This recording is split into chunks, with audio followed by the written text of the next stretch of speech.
The Open Window by Saki. "My aunt will be down presently, Mr. Nuttall," said a very self-possessed young lady of 15. "In the meantime, you must try and put up with me." Framton Nuttall endeavored to say the correct something which should duly flatter the niece of the moment without unduly discounting the aunt that was to come. Privately, he doubted more than ever whether these formal visits on a succession of total strangers would do much towards helping the nerve cure which he was supposed to be undergoing. "I know how it will be," his sister had said when he was preparing to migrate to this rural retreat. "You will bury yourself down there and not speak to a living soul, and your nerves will be worse than ever from moping. I shall just give you letters of introduction to all the people I know there. Some of them, as far as I can remember, were quite nice." Framton wondered whether Mrs. Sappleton, the lady to whom he was presenting one of the letters of introduction, came into the nice division. "Do you know many of the people round here?" asked the niece, when she judged that they had had sufficient silent communion. "Hardly a soul," said Framton. "My sister was staying here at the rectory, you know, some 4 years ago, and she gave me letters of introduction to some of the people here." He made the last statement in a tone of distinct regret. "Then you know practically nothing about my aunt?" pursued the self-possessed young lady. "Only her name and address," admitted the caller. He was wondering whether Mrs. Sappleton was in the married or widowed state. An undefinable something about the room seemed to suggest masculine habitation. "Her great tragedy happened just 3 years ago," said the child. "That would be since your sister's time." "Her tragedy?" asked Framton. Somehow in this restful country spot, tragedies seemed out of place. "You may wonder why we keep that window wide open on an October afternoon," said the niece, indicating a large French window that opened onto a lawn.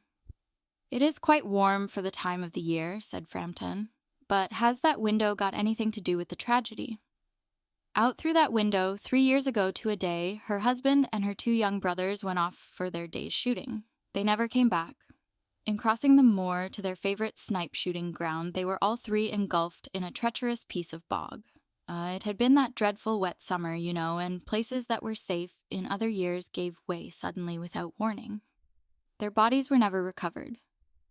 That was the dreadful part of it." Here the child's voice lost its self-possessed note and became falteringly human. "Poor aunt always thinks that they will come back some day, they and the little brown spaniel that was lost with them, and walk in at that window just as they used to do. That is why the window is kept open every evening till it is quite dusk. Poor dear aunt, she has often told me how they went out, her husband with his white waterproof coat over his arm, and Ronnie, her youngest brother, singing Birdie, 'Why do you bound?' as he always did to tease her, because she said it got on her nerves. Do you know, sometimes on still, quiet evenings like this, I almost get a creepy feeling that they will all walk in through that window." She broke off with a little shudder. It was a relief to Framton when the aunt bustled into the room with a whirl of apologies for being late in making her appearance. "I hope Vera has been amusing you," she said.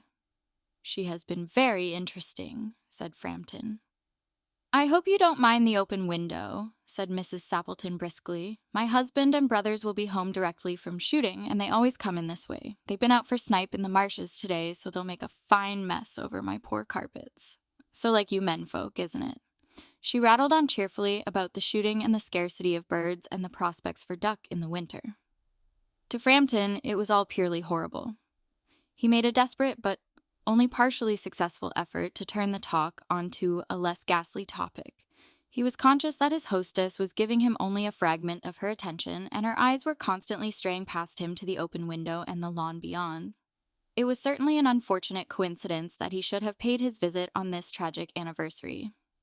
"The doctors agree in ordering me complete rest, an absence of mental excitement, and avoidance of anything in the nature of violent physical exercise," announced Framton, who labored under the tolerably widespread delusion that total strangers and chance acquaintances are hungry for the least detail of one's ailments and infirmities, their cause and cure. "On the matter of diet, they are not so much in agreement," he continued. "No," said Mrs. Sappleton, in a voice which only replaced a yawn at the last moment. Then she suddenly brightened into alert attention, but not to what Framton was saying. "Here they are at last," she cried. "Just in time for tea, and don't they look as if they were muddy up to the eyes?" Frampton shivered slightly and turned towards the niece with a look intended to convey sympathetic comprehension. The child was staring out through the open window with dazed horror in her eyes. In a chill shock of nameless fear, Frampton swung round in his seat and looked in the same direction. In the deepening twilight, 3 figures were walking across the lawn towards the window. They all carried guns under their arms, and one of them was additionally burdened with a white coat hung over his shoulders. A tired brown spaniel kept close at their heels. Noiselessly, they neared the house, and then a hoarse young voice chanted out of the dusk, "I said, Birdie, wide you bound." Frampton grabbed wildly at his stick and hat. The hall door, the gravel drive, and the front gate were dimly noted stages in his headlong retreat. A cyclist coming along the road had to run into the hedge to avoid an imminent collision. "Here we are, my dear," said the bearer of the white mackintosh, coming in through the window. "Fairly muddy, but most of it's dry. Who is that who bolted out as we came up?" "A most extraordinary man, a Mr. Nuttall," said Mrs. Sappleton. "Could only talk about his illnesses, and dashed off without a word of goodbye or apology when you arrived. One would think he had seen a ghost." "I expect it was the spaniel," said the niece calmly. "He told me he had a horror of dogs. He was once hunted into a cemetery somewhere on the banks of the Ganges by a pack of pariah dogs and had to spend the night in a newly dug grave with the creatures snarling and grinning and foaming just above him. Enough to make anyone lose their nerve." Romance at short notice was her speciality. Thanks for watching. The open window highlights how powerful storytelling can be, and how easily people can be misled by it. Drop your thoughts in the comments. I'd love to read different interpretations. If you'd like to hear more short stories, don't forget to like and subscribe.